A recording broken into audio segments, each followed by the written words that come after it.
Hello everyone, how are you? I am Annu and welcome again. We create jar of folder.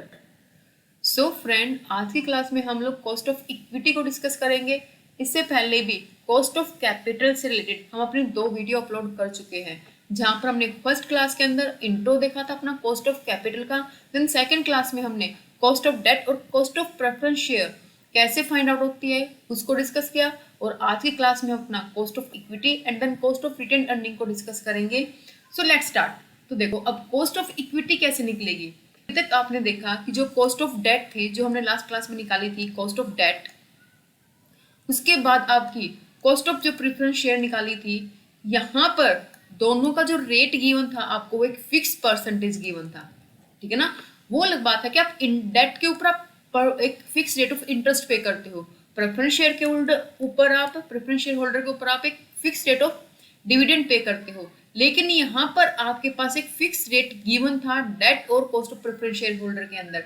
लेकिन तब हम cost of equity की बात करते हैं तो वहां पर कोई भी फिक्स रेट ऑफ इंटरेस्ट आपका गिवन नहीं है, तो थोड़ा डिफिकल्ट हो जाता है इसलिए आपको कॉस्ट ऑफ इक्विटी निकालना, क्योंकि यहाँ पर कोई भी फिक्स रेट अमाउंट गिवन नहीं है। ये बात मानने की है कि कॉस्ट ऑफ डेट अगर पे ना किया जाए, कॉस्ट ऑफ डेट लाइक जो इंटरेस्ट पे ना किया जाए, तो जो कंपनी है आपकी वो बैंकरप्ट हो जाएगी।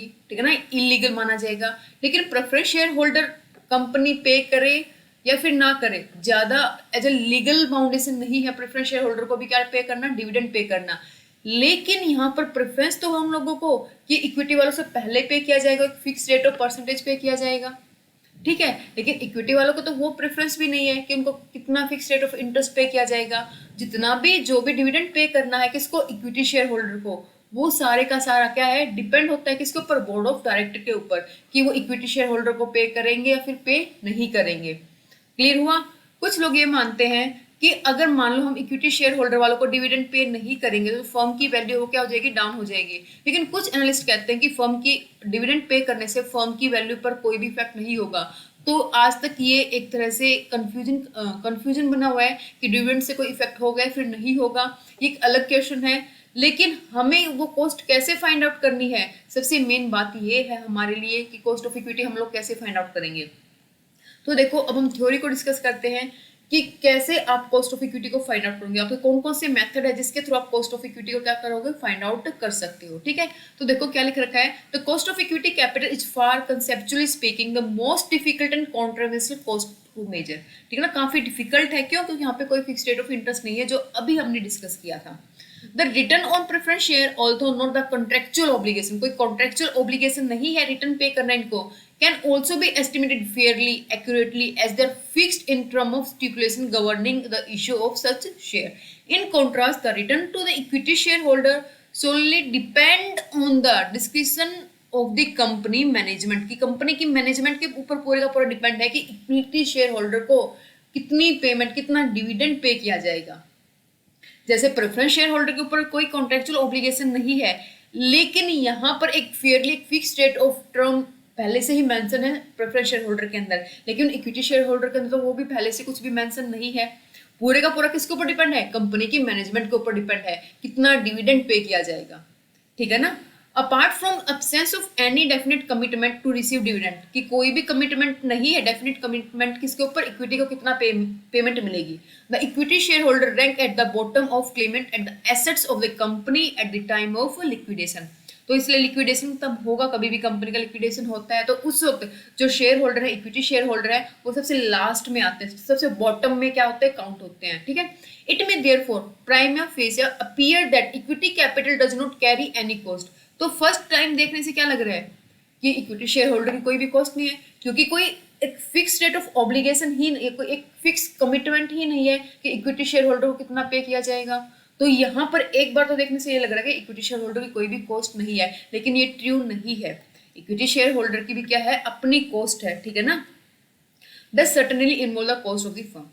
It may be recalled that objective financial management is to maximize shareholder wealth. हर एक फर्म का क्या मेन मोटिव होता है कि अपने शेयर होल्डर की वेल्थ को मैक्सिमाइज करना। ठीक है ना, मैक्सिमाइज करना मार्केट के अंदर शेयर प्राइस को। ठीक है, तभी तो क्या होगी, वेल्थ मैक्सिमाइज होगी ना, तब क्या होंगे, जो शेयर प्राइस है मार्केट के अंदर वो मैक्सिमाइजेशन होगा प्राइस के अंदर, तभी तो जो फर्म की जो वेल्थ हो क्या होगी, मैक्सिमाइजेशन होगी। और हर एक फर्म का सेम मोटिव होता है, ठीक है। When the equity shareholder invest their fund, they also expect return in the form of dividend। अब सिंपल सी बात है, कोई भी शेयर होल्डर इन्वेस्ट करेगा तो सब क्या चाहेगा अपनी कंपनी से कि कुछ ना कुछ रिटर्न उसकी कंपनी उसके बदले में उसको दे। The market value of share is a function of the return that share holder except the get. तो मार्केट वैल्यू कैसी है शेयर की, वो किसके ऊपर डिपेंड है कि जो उस कंपनी के शेयर होल्डर है उनको कितना रिटर्न मिल रहा है। क्लियर हो यहाँ पे। If the company does not meet expectation, अगर कंपनी अपनी एक्सपेक्टेशन को अगर कंपनी अपनी एक्सपेक्टेशन को मीट नहीं कर पाएगी तो share holder it will have the adverse impact, share holder के ऊपर एडवर्स इम्पैक्ट पड़ेगा और जो मार्केट प्राइस है शेयर का वो क्या चला जाएगा, डाउन चला जाएगा, ठीक है ना। और मार्केट प्राइस डाउन चला गया तो जो वेल्थ मैक्सिमाइजेशन का ऑब्जेक्टिव था फर्म का, कंपनी वो पूरा नहीं कर पाएगी। तो डायरेक्टली फर्स्ट टाइम हमें देखने में लगा कि इक्विटी शेयर होल्डर की कोई भी कॉस्ट नहीं है, लेकिन इक्विटी शेयर होल्डर की भी कॉस्ट है, क्योंकि हर एक फर्म अपनी वैल्यू को मैक्सिमाइज करना चाहती है कि उसकी फर्म की वैल्यू क्या हो, मैक्सिमाइज हो। और वो कैसे होगी, तब उसका शेयर का प्राइस क्या होगा मार्केट के अंदर, मैक्सिमाइज होगा। और वो कैसे पॉसिबल है, जब इन्वेस्टर है जो शेयर होल्डर है उनकी एक्सपेक्टेशन क्या होगी, कंपनी मीट करेगी, पूरा करेगी, तभी ये पॉसिबल है। क्लियर हुआ ना। तो इनडायरेक्टली शेयर होल्डर की कॉस्ट सबसे ज्यादा होती है। Conceptually, the cost of equity capital (KE) may be defined as the minimum rate of return that a firm must earn on the equity finance। तो सिंपल सी बात है, equity cap cost of equity capital क्या होगी, वो minimum rate of return जो company को earn करना है, क्या करने के लिए, इक्विटी को फाइनेंस करने के लिए। अगर वो इक्विटी शेयर होल्डर से पैसा चाहती है रेज करना तो इतना एक परसेंटेज ऑफ रिटर्न जो कंपनी को अपने शेयर होल्डर को एज ए रिटर्न क्या करना पड़ेगा, पे करना पड़ेगा, ठीक है। Person of investment project in order to leave unchange the market price, तो शेयर की उसका जो मार्केट प्राइस है शेयर का वो अनचेंज हो, ठीक है ना, चेंज ना हो, कम से कम इतना डिविडेंड, अगर इतना रिटर्न मैं इक्विटी शेयर होल्डर को पे करूंगी। अगर कंपनी इक्विटी शेयर होल्डर को रिटर्न ही ना पे करेगी तो क्या होगा, जो प्राइस है मार्केट का वो क्या हो जाएगा, डाउन चला जाएगा, ठीक है। और जिससे फर्म की वैल्यू को इफेक्ट होगा और ये फर्म कभी भी नहीं चाहेगी। फर्म हरदम क्या चाहेगी कि उसकी वैल्यू क्या हो, मैक्सिमाइज हो, और कम से कम उसको अपने मार्केट प्राइस ऑफ शेयर को स्टे रखने के लिए, स्टेबल रखने के लिए एक minimum required of rate of return तो क्या करना होगा, जनरेट करना होगा। क्या करने के लिए, अपने इक्विटी शेयर होल्डर के एक्सपेक्टेशन को पूरा करने के लिए, ठीक है। तो यहाँ पर हमारे पास दो अप्रोचेज हैं जिसके थ्रू हम क्या करेंगे, फाइंड आउट करेंगे किसका, क्या, cost of equity share holder. तो दो अप्रोचेज कौन सी हमारे पास, सबसे पहले हम बात करते हैं डिविडेंड अप्रोच की, ठीक है। और सेकंड जो मोस्ट इंपॉर्टेंट है, जहां से काफी बार आपके क्वेश्चन आ चुके हैं, वो आपका capital asset pricing model. Most important है बच्चों आपका CAPM मेथड, ठीक है ना। काफी बार यहाँ से क्वेश्चन पूछे गए आपके नेट के एग्जाम में। तो सबसे पहले हम डिस्कस करते हैं अपना डिविडेंड अप्रोच। डिविडेंड अप्रोच क्या है, नाम से ही क्लियर है, डिविडेंड, जहां पर आप अपने इक्विटी शेयर होल्डर की cost with the help of dividend क्या कर रहे हो, फाइंड आउट कर रहे हो, वो आपका क्या है, डिविडेंड अप्रोच है, ठीक है। तो देखो आपकी डिविडेंड अप्रोच क्या है, फर्स्ट के अंदर क्या, आप जो ग्रोथ है फर्म की उसको कंसीडर ही नहीं करोगे। तो सेकंड फॉर्मूले से हम निकालेंगे, उसके अंदर हम क्या करेंगे, ग्रोथ को कंसीडर करेंगे। किसकी ग्रोथ को, फर्म की ग्रोथ को, डिविडेंड की ग्रोथ को। और सिंपल सी बात है, हर एक फर्म ग्रो करते हैं, उसका डिविडेंड भी क्या होता है, टाइम टू टाइम ग्रो करता है, ठीक है ना। तो फर्स्ट कॉस्ट ऑफ इक्विटी क्या, तब हम ग्रोथ को कंसीडर नहीं कर रहे, तो वहां पर आपकी कॉस्ट ऑफ इक्विटी क्या होगी। अभी मैंने बताया कि जो ये हम कर रहे हैं, ये वाला कौन सा कर रहे हैं, डिविडेंड अप्रोच, जो आपका डिविडेंड के ऊपर बेस है कि कितना डिविडेंड मिल रहा है किसको, शेयर होल्डर को, पर शेयर कितना डिविडेंड मिल रहा है, उसके बेस पे हम क्या करेंगे, यहाँ पे कॉस्ट ऑफ इक्विटी निकालेंगे। अब सिंपल सी बात, एक बात सोच के देखो, जो भी इक्विटी शेयर होल्डर किसी भी कंपनी में इन्वेस्ट करता है तो उसकी कोई ना कोई तो एक्सपेक्टेशन है ना कि इस कंपनी से मेरे को इतना रिटर्न मिलेगा। तभी तो हर एक इन्वेस्टर अलग अलग कंपनी में इन्वेस्ट करते हैं, क्योंकि उनकी अलग अलग एक्सपेक्टेशन होती है और अपनी एक्सपेक्टेशन के अकॉर्डिंग वो अलग अलग कंपनी में क्या करते हैं, इन्वेस्ट करते हैं।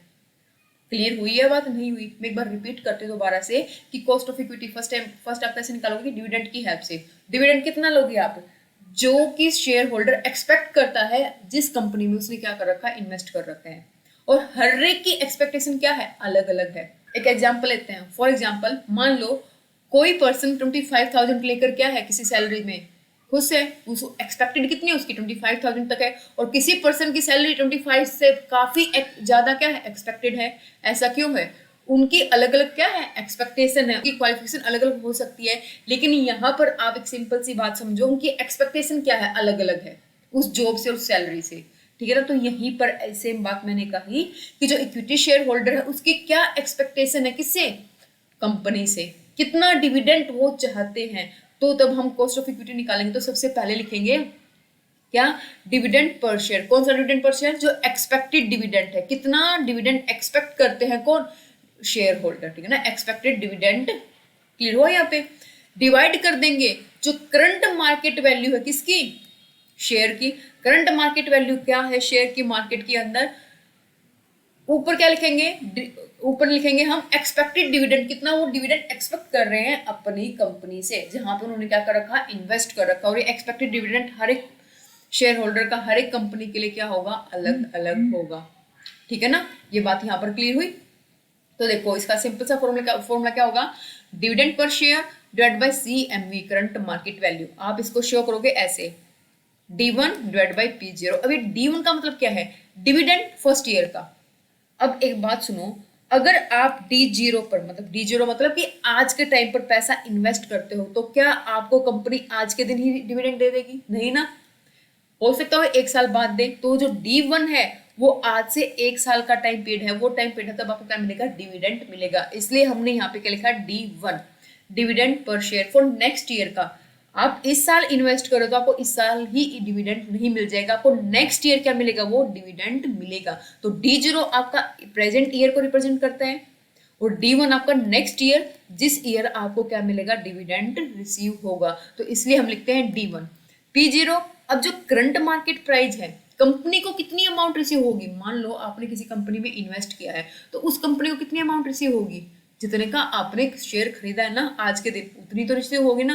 तो यहाँ पे हम लिखते हैं P0, मतलब कि जो करंट मार्केट वैल्यू है, जिस दिन आपने प्राइस शेयर को परचेज किया है, उस दिन क्या करंट मार्केट वैल्यू है किसकी, शेयर की। तो डिवाइड करेंगे P0 से। ये क्लियर हुआ। ये आपका कॉस्ट ऑफ इक्विटी था विदाउट कंसीडर ग्रोथ, ठीक है।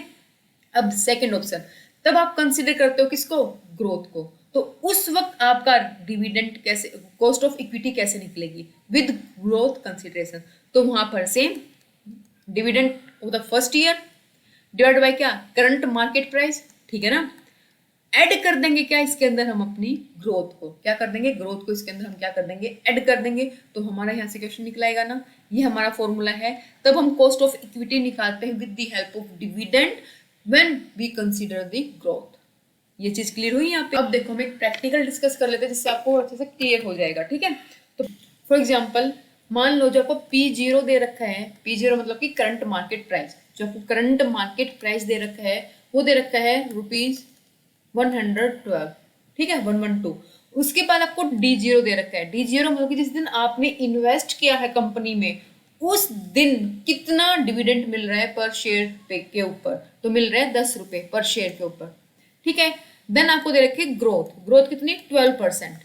तो हमने, हमारा फॉर्मूला क्या है, D1 मतलब कि जिस दिन आपने इन्वेस्ट किया उसके एक साल बाद, नेक्स्ट ईयर उसके, ठीक है। जिस दिन आपने क्या किया है, इन्वेस्ट किया है D0 पे, उसके नेक्स्ट ईयर आपका क्या, D1। तो नेक्स्ट ईयर का क्या निकालोगे आप, डिविडेंड निकालोगे। तो यहाँ पे आपको डिविडेंड गिवन है कब का, जिस दिन आपने इन्वेस्ट किया है। तो D1 का डिविडेंड क्या होगा, तो आप निकाल लोगे यहाँ से। कैसे निकलेगा, D0 में क्या ऐड कर दोगे, अगर ग्रोथ ऐड कर दोगे तो क्या आ जाएगा आपका, D1 आ जाएगा ना।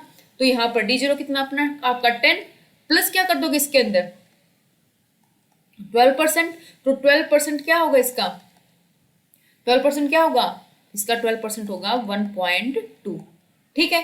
तो टोटल 10 प्लस जो नेक्स्ट ईयर ग्रोथ हुई कितना 1.2, टोटल 11.2। तो D1 कितना निकल के आया आपका 11.2। तो आप लिख दो यहाँ पे 11.2। P0 कितना आपका यहाँ पे, P0 आपका 112 मतलब 112 रुपीज। तो यहाँ से अगर आप इसमें ग्रोथ ऐड कर दोगे तो आपका क्या निकल के आ जाएगा, एक्सपेक्टेड, आपका क्या निकल के आ जाएगा यहाँ पे, कॉस्ट ऑफ इक्विटी, ठीक है ना। यहाँ पे क्या निकल के आ जाएगा आपका, कॉस्ट ऑफ इक्विटी, कि कितनी कॉस्ट ऑफ इक्विटी है, किसके बेस पे निकाला, कि एक्सपेक्टेड डिविडेंड क्या है किसका, शेयर होल्डर का। तो यहाँ से कॉस्ट ऑफ इक्विटी कितना निकल के आया, ये आ जाएगा आपका 0.10। ऐड कर दो ग्रोथ, ग्रोथ कितनी 12% की, तो हम मैं लिख सकती हूँ ना 0.12, ठीक है। तो आपका जो आया वो निकल के आया 22%, ठीक है। तो 22% क्या निकल के आया आपके लिए, कॉस्ट ऑफ इक्विटी निकल के आया। तो क्लियर हुआ कॉस्ट ऑफ इक्विटी आपको कैसे निकालनी है, आया ना। With help of dividend. तब आप डिविडेंड अप्रोच को फॉलो करोगे, तो वहां पे आप एक्सपेक्टेड डिविडेंड को कंसीडर करके क्या निकालोगे, अपनी कॉस्ट ऑफ इक्विटी निकालोगे। ठीक है, वेरी गुड। अब देखते हैं हम अपना नेक्स्ट और इम्पोर्टेंट टॉपिक CAPM। तो यहाँ पर देख लो एक बार क्या लिख रखा है, फिर हम डिस्कस करते हैं CAPM को। The calculation of KE based on the certain assumption with respect to the behavior of investor and their ability to forecast the future value। तो यहाँ पे कुछ assumption दे रखी है आपकी, तब आप क्या करोगे, KE को निकालोगे किसके बेस पे, डिविडेंड की हेल्प के बेस, डिविडेंड के हेल्प से। तो क्या क्या है आपकी, the market value of share depend upon the expected dividend.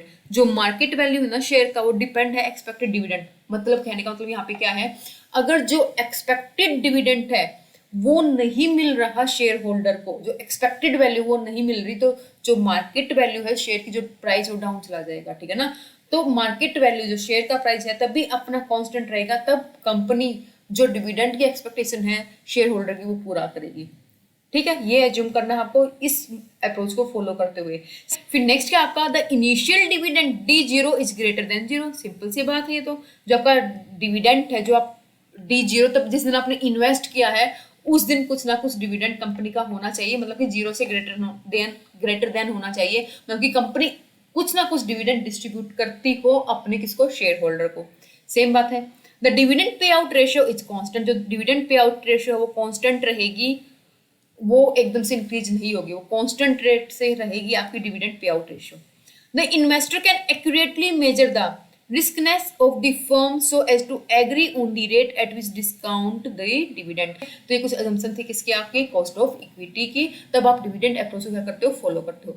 अब हम डिस्कस करेंगे अपनी नेक्स्ट अप्रोच की, जो आपकी कैपिटल एसेट्स प्राइसिंग मॉडल। पहले भी कहा है मोस्ट इंपॉर्टेंट है, ध्यान से करना बिल्कुल। ठीक है, तो CAPM is a model that describe the relationship between the expected return and risk of investing in security. तो इसने ये कहा कि जो आपका CAPM है वो डिफाइन करता है रिलेशनशिप किसके बीच में, कि कितना एक्सपेक्टेड रिटर्न मिलेगा, वो सारे का सारा आपका डिपेंड है कि उस फर्म के अंदर रिस्क कितना है। क्लियर हुई मैं क्या कह रही हूँ यहाँ पे, कितना आपको एक्सपेक्टेड रिटर्न मिलेगा एक पर्टिकुलर ऑर्गेनाइजेशन से, पर्टिकुलर कंपनी से जिसमें आप इन्वेस्ट कर रहे हो, कितना वो कंपनी आपको रिटर्न देगी इक्विटी शेयर होल्डर वालों को, वो पूरे का पूरा डिपेंड करता है उस फर्म के अंदर कितना रिस्क है। अब रिस्क का मतलब यहाँ पर क्या है, कहने का मतलब यहाँ पर ये है, फॉर एग्जाम्पल आपको सिंपल सा एग्जाम्पल देती हूँ। मान लो आप इन्वेस्ट कर रहे हो बैंक के अंदर, आपने बैंक के सेविंग अकाउंट है, फिर FD में क्या कर दिया, पैसा जमा करवा दिया। ठीक है ना, मानो सेविंग में जमा करवा दिया आपने, सेविंग में क्या कर दिया, अपना पैसा डाल दिया बैंक के, तो वहां से आपको मिल रहा है 4% का रिटर्न। ठीक है, अब आपको कोई ये कहे कि आप अपना ये पैसा जाकर स्टॉक मार्केट में डाल दो। कहाँ डाल दो, स्टॉक मार्केट में। अब तब आप स्टॉक मार्केट में वो पैसा डालोगे और मैं कहूं, आपको कोई ये कहे कि आप स्टॉक मार्केट में पैसा डाल दो और वहां से भी आपको क्या मिलेगा, 4% का रिटर्न मिलेगा, क्या आप इस चीज को एक्सेप्ट करोगे फिर नहीं करोगे? बिल्कुल भी नहीं ना, क्योंकि 4% जो बैंक में मिल रहा है वो आपको विदाउट रिस्क मिल रहा है, वही पैसा आप स्टॉक मार्केट में दोगे तो विद रिस्क होगा, और रिस्क भी कितना ज्यादा स्टॉक मार्केट में, शेयर इक्विटी शेयर के अंदर रिस्क भी काफी हाई है। अगर मैं कहूँ ठीक है, मान लो मैं आपको 8% का रिटर्न देती हूँ, अब आप क्या करो, स्टॉक मार्केट में पैसे इन्वेस्ट कर दो, तो क्या रिटर्न इन्वेस्ट करोगे 8% पे? बिल्कुल भी नहीं, क्योंकि स्टॉक मार्केट में, और वो भी इक्विटी शेयर होल्डर के इक्विटी शेयर के अंदर रिस्क काफी हाई होता है। तो जितना रिस्क हाई होगा आपको उतना ही ज्यादा क्या चाहिए, वहां से रिटर्न चाहिए ना, आया ना। तो आप 4 या फिर 8% पे स्टॉक मार्केट में इन्वेस्ट नहीं करोगे, लेकिन मैं आपको 20 या फिर मैं कहूँ 20 या फिर 22% आपको रिटर्न मिलेगा, तो आप फिर भी सोच लोगे स्टॉक मार्केट में क्या करने का, इन्वेस्ट करने का। ये चीज क्लियर हुई ना, क्योंकि वहां पर रिस्क ज्यादा है, तो आप रिटर्न भी क्या एक्सपेक्ट करोगे, वहां से काफी ज्यादा करोगे। क्यों? क्योंकि वहां पर रिस्क ज्यादा है। यही आपका कहता है CAPM मॉडल। CAPM मॉडल क्या कहता है कि जहां पर आप इन्वेस्ट कर रहे हो वहां का रिस्क निकालो, रिस्क कितना है। और CAPM मॉडल में हम रिस्क को मेजर करते हैं बीटा से। बीटा का मतलब आपका सिस्टेमेटिक रिस्क, बीटा का मतलब यहाँ पे क्या आपका सिस्टेमेटिक रिस्क। अब ये सिस्टेमेटिक रिस्क क्या है, आपको पता होगा, 2 तरह के रिस्क हैं आपके, सिस्टेमेटिक और अनसिस्टेमेटिक रिस्क। सिस्टेमेटिक रिस्क क्या है और आपका अनसिस्टेमेटिक रिस्क क्या है? आपका सिस्टेमेटिक रिस्क वो है जो डाइवर्सिफिएबल नहीं है, जो डाइवर्सिफाइड नहीं है। ठीक है ना, अनडाइवर्सिफाइड रिस्क आपको कौन सा, ये अनडाइवर्सिफाइड रिस्क है ना, अनडाइवर्सिफाइड रिस्क। अनडाइवर्सिफाइड जिसको आप डाइवर्सिफाई नहीं कर सकते, और अनसिस्टेमेटिक रिस्क आपका डाइवर्सिफाइड रिस्क है। कौन सा है? डाइवर्सिफाइड। अब मतलब क्या है इसका diversify and diversify? Systematic risk ऐसा रिस्क है जिसको आप डाइवर्सिफाई नहीं कर सकते, ठीक है ना, डिवाइड नहीं कर सकते, जो है तो है, वो आपका कम नहीं कर सकता शेयर होल्डर उसको। लेकिन अनसिस्टेमेटिक रिस्क को आप डाइवर्सिफाई कर सकते हो अपने पोर्टफोलियो मैनेजमेंट की हेल्प से, ठीक है। जो अनसिस्टेमेटिक रिस्क है वो पर्टिकुलर किसी एक फर्म टू फर्म रिलेटेड करता है, लेकिन सिस्टेमेटिक रिस्क पूरी मार्केट को, पूरी इकोनॉमी को इफेक्ट करता है।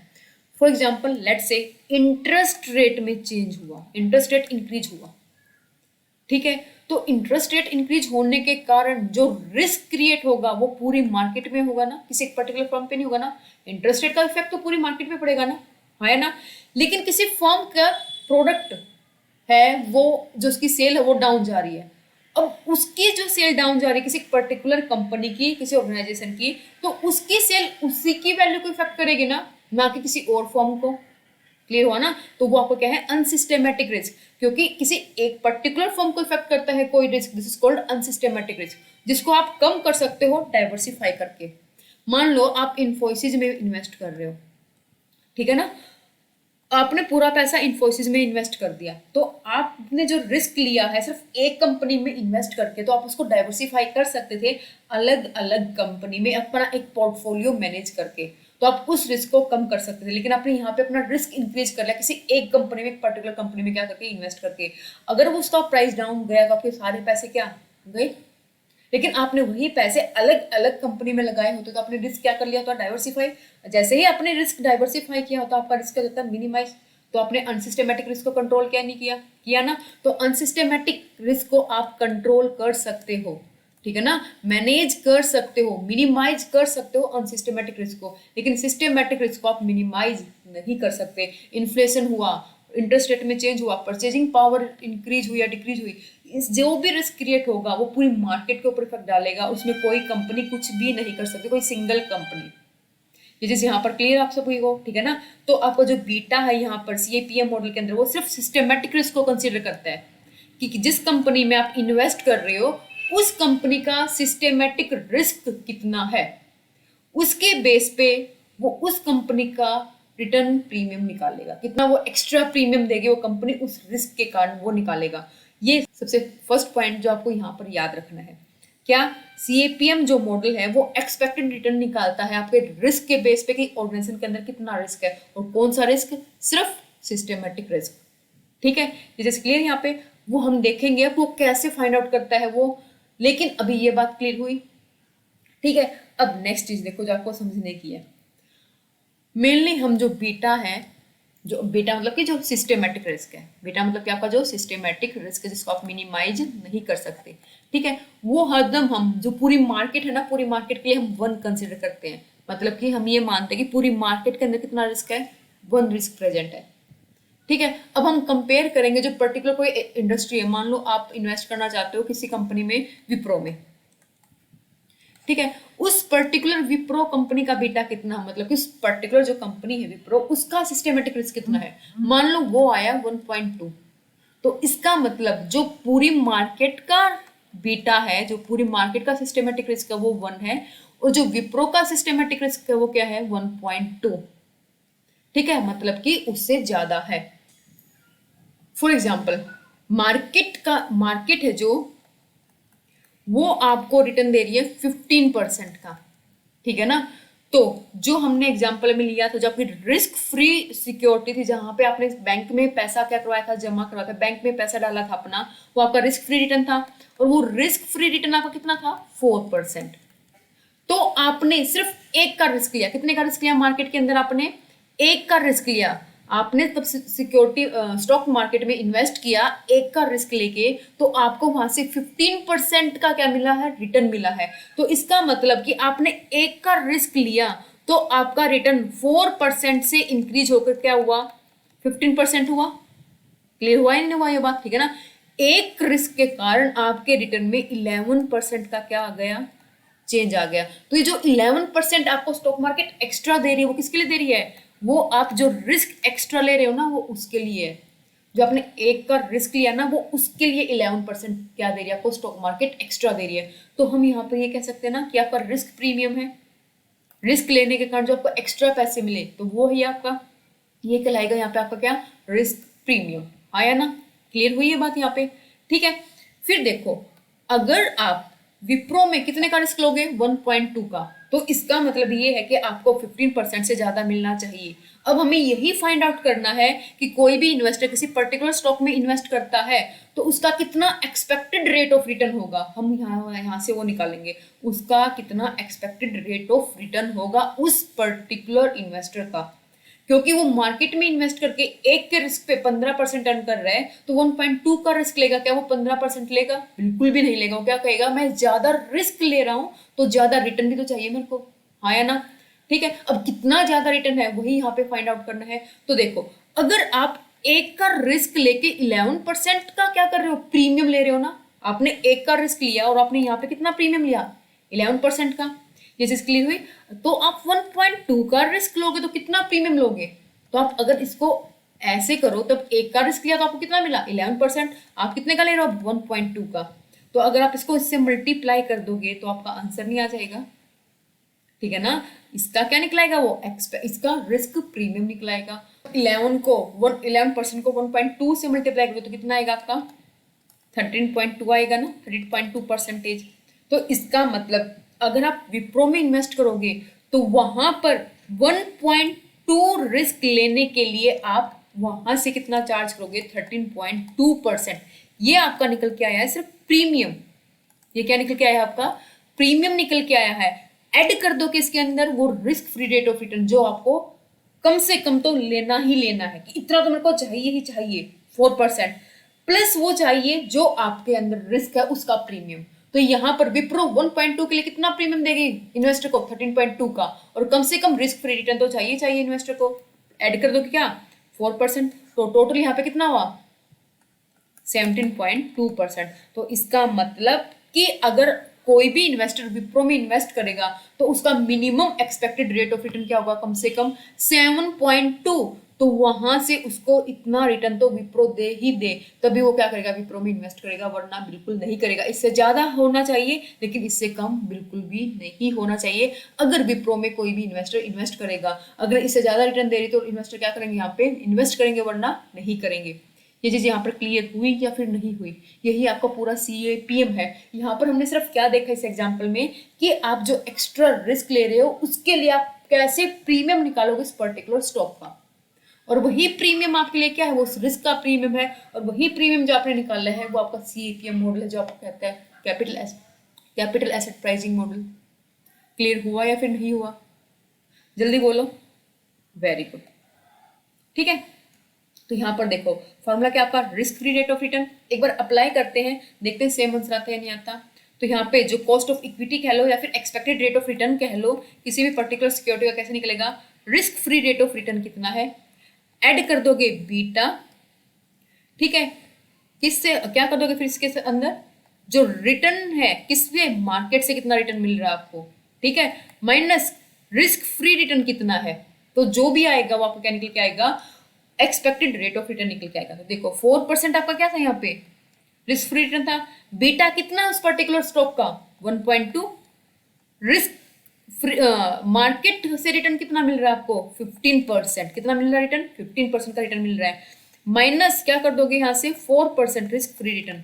ये जो निकल के आएगा, ये वाला पार्ट बच्चों आपका, ये वाला जो पार्ट निकल के आएगा, ये क्या आएगा आपका 11%। और जो ये 11% है ना, ये जो 11% है, ये 11% है आपका मार्केट का प्रीमियम। जो मार्केट में आपने एक का रिस्क लिया ना, उसके कारण जो आपको प्रीमियम मिल रहा है वो आपका ये 11% है, मार्केट प्रीमियम, ठीक है।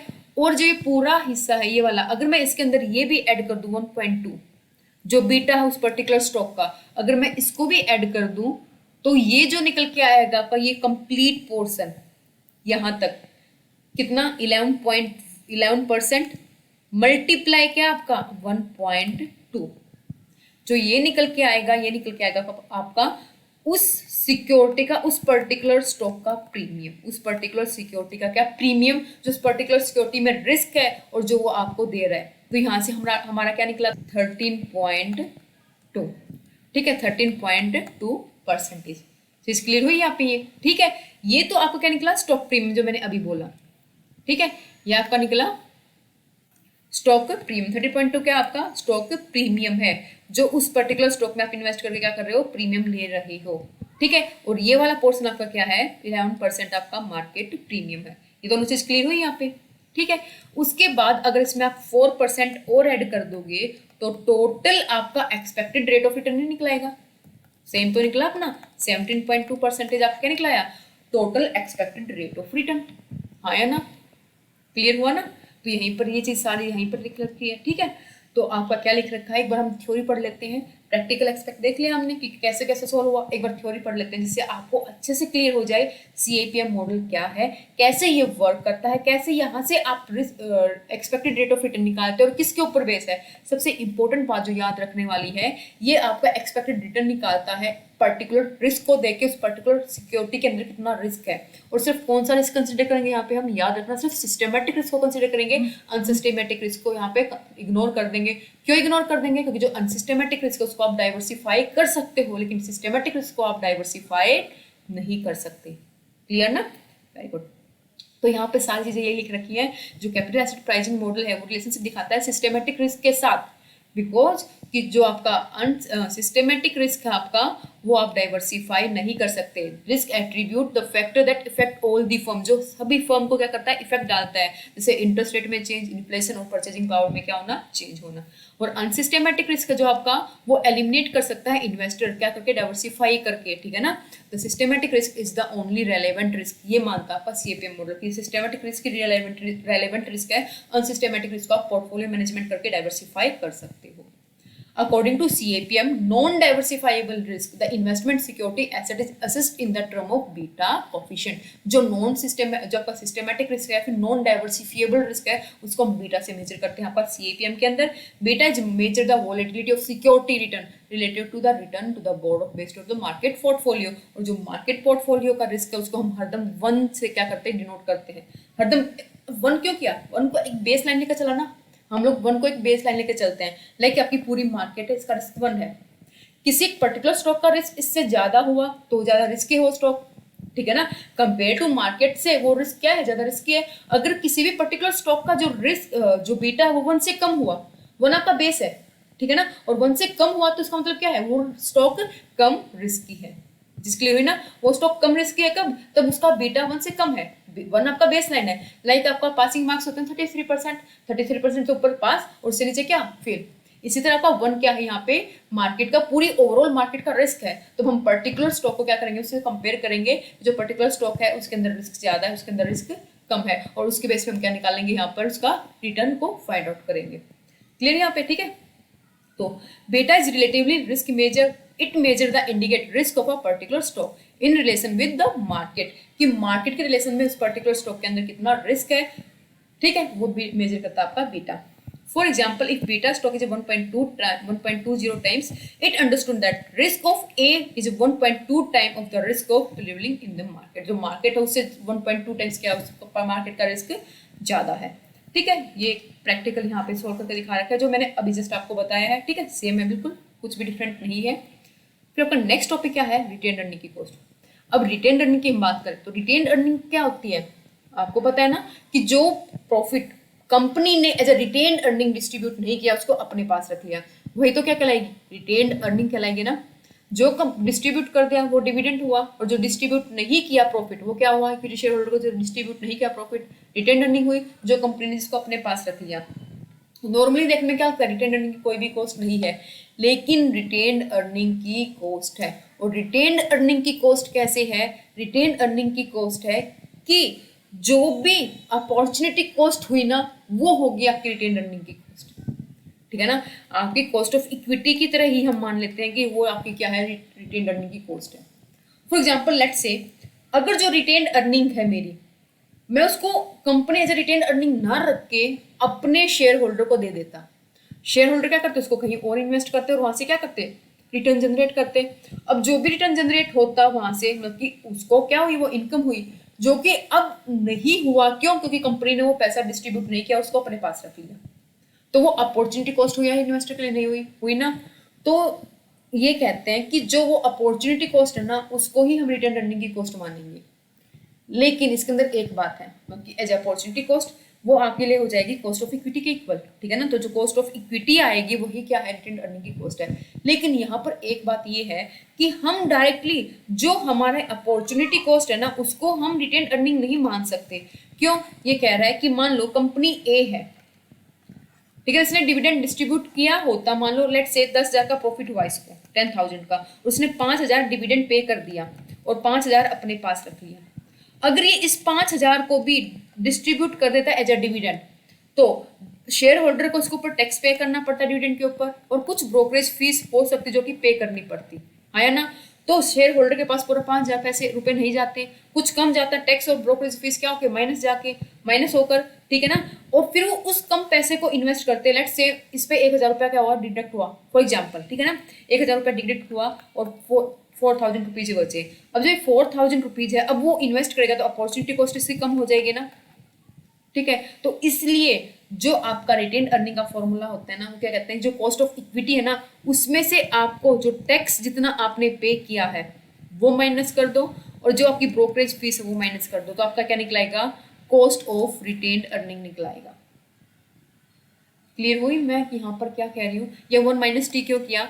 मान लो जो ये 5,000 रुपये कंपनी दे रही है, अगर ये नहीं देती, अब कंपनी के पास पूरे 5,000 रुपये बचे ना, अगर कंपनी ये 5,000 रुपीज दे देती तो शेयर होल्डर को तो उसके ऊपर टैक्स पे करना पड़ता और ब्रोकरेज फीस पे करनी पड़ती, ठीक है ना। तो पूरे के पूरी अपॉर्चुनिटी कॉस्ट 5,000 के ऊपर तो नहीं आई ना, पैसे क्या हुए, कम हुए, लाइक 4,000 हुए। अब 4,000 की अपॉर्चुनिटी कॉस्ट अगर 5,000 की अपॉर्चुनिटी कॉस्ट ज्यादा होगी कंपेयर टू 4,000 के, हाँ या ना, इस बात को समझ रहे हो ना यहाँ पे।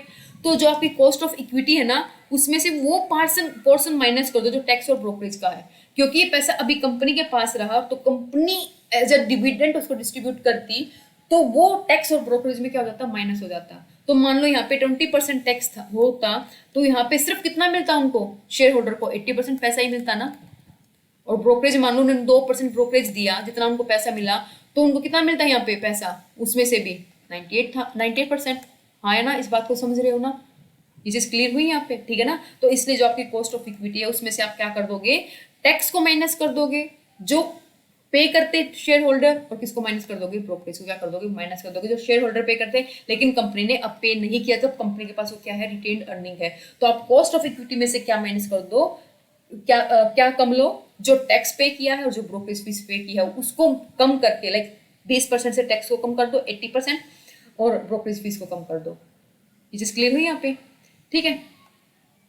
तो अब ये आपका फॉर्मूला यही है जो मैंने जस्ट अभी आपको बताया है, ठीक है। और ये आपकी एडजस्टमेंट लिख रखी किसकी, आपकी इनकम टैक्स एडजस्टमेंट और ब्रोकरेज कॉस्ट एडजस्टमेंट, जो जस्ट मैंने आपको अभी बताया है। ये चीज क्लियर हुई यहाँ पे, ठीक है ना। लेकिन यहाँ पे काफी बड़ी डिफिकल्टी क्या है, ये डिटरमाइन करना, क्योंकि जो इनकम टैक्स है ना, वो डिफरेंट पर्सन टू डिफरेंट, हर डिविडेंड हो, जो शेयर होल्डर्स को डिविडेंड मिल रहा है, हर एक का अलग अलग क्या होगा, इनकम टैक्स होगा, क्योंकि सभी का सेम इनकम टैक्स नहीं होगा, सोच के देखो, ठीक है ना। तो सभी का, हर एक इंडिविजुअल शेयर होल्डर का इनकम टैक्स निकालना काफी बड़ी, it is impossible for the company. यहाँ पे चीज क्लियर हुई ना। तो यहाँ पे क्या है, we have presume that the share holder will have them amount of retained earning available with the distribution by the company, in actual practice it does not happen, ठीक है। The share holder have to pay tax on the dividend receive. इसने क्या कहा है कि यह presume कर लिया जाता है कि जो share holder will have with them amount of retained earning available when the distributed by the company, उतनी ही अमाउंट रहेगी जितनी कंपनी ने डिस्ट्रीब्यूट की है। लेकिन एक्चुअल में ऐसा नहीं है, क्योंकि शेयर होल्डर टैक्स भी पे करेंगे और ब्रोकरेज फीस भी क्या करेंगे, उसमें से पे करेंगे, ठीक है। The fund available with the share holder are therefore less than what they would have been with the company. जो कंपनी के पास फंड है ना, शेयर होल्डर को उससे कम फंड मिलेंगे, they been retain by it, जो कंपनी ने रिटेन कर रखे हैं उससे कम मिलेंगे। On the account of this reason the cost of retain earning of the company would be always less than the cost of new equity share. इसलिए हरदम रिटेन अर्निंग की कॉस्ट क्या होती है, कम होती है इक्विटी शेयर के कंपेयर में। और कितनी कम होती है, वो टैक्स वाला पोर्सन और वो ब्रोकरेज वाला पोर्सन, ठीक है। ये सेम चीज यहाँ पे इनकम टैक्स एडजस्टमेंट कर दो और ब्रोकरेज कॉस्ट एडजस्टमेंट कर दो। The opportunity cost of retain earning to the share holder, therefore the rate of return that they cannot be obtained by the investing the net dividend after tax and brokerage in alternative opportunity of equal quality। The cost of retained earning after the making adjustment of income tax and brokerage cost payable by the shareholder can be determined according to the following formula, जो मैंने अभी से staff से discuss किया है. I am clear to everybody? ठीक है, तो यहाँ पर हमारा कंप्लीट हुआ cost of equity and then cost of retain earning, और हमारा कॉस्ट ऑफ कैपिटल यहाँ पर चैप्टर हुआ कंप्लीट, जहाँ पर हमने 3 क्लासेस में अपना पूरा कॉस्ट ऑफ कैपिटल कंप्लीट किया है विद द कॉन्सेप्ट अंडरस्टैंडिंग. हर एक चीज़ को कंसेप्चुअली अंडरस्टैंड किया है और 3 लेक्चर में हमने अपने चैप्टर को कंप्लीट किया है. अगर ये वीडियो आपको लगता है कि मैम एफर्ट कर रहे हैं, आपको अच्छा करवा रहे हैं, तो प्लीज़ वीडियो को लाइक करना और चैनल को सब्सक्राइब करना ना भूलें. मिलते हैं अपनी नेक्स्ट वीडियो में, तब तक के लिए bye bye, have a nice day.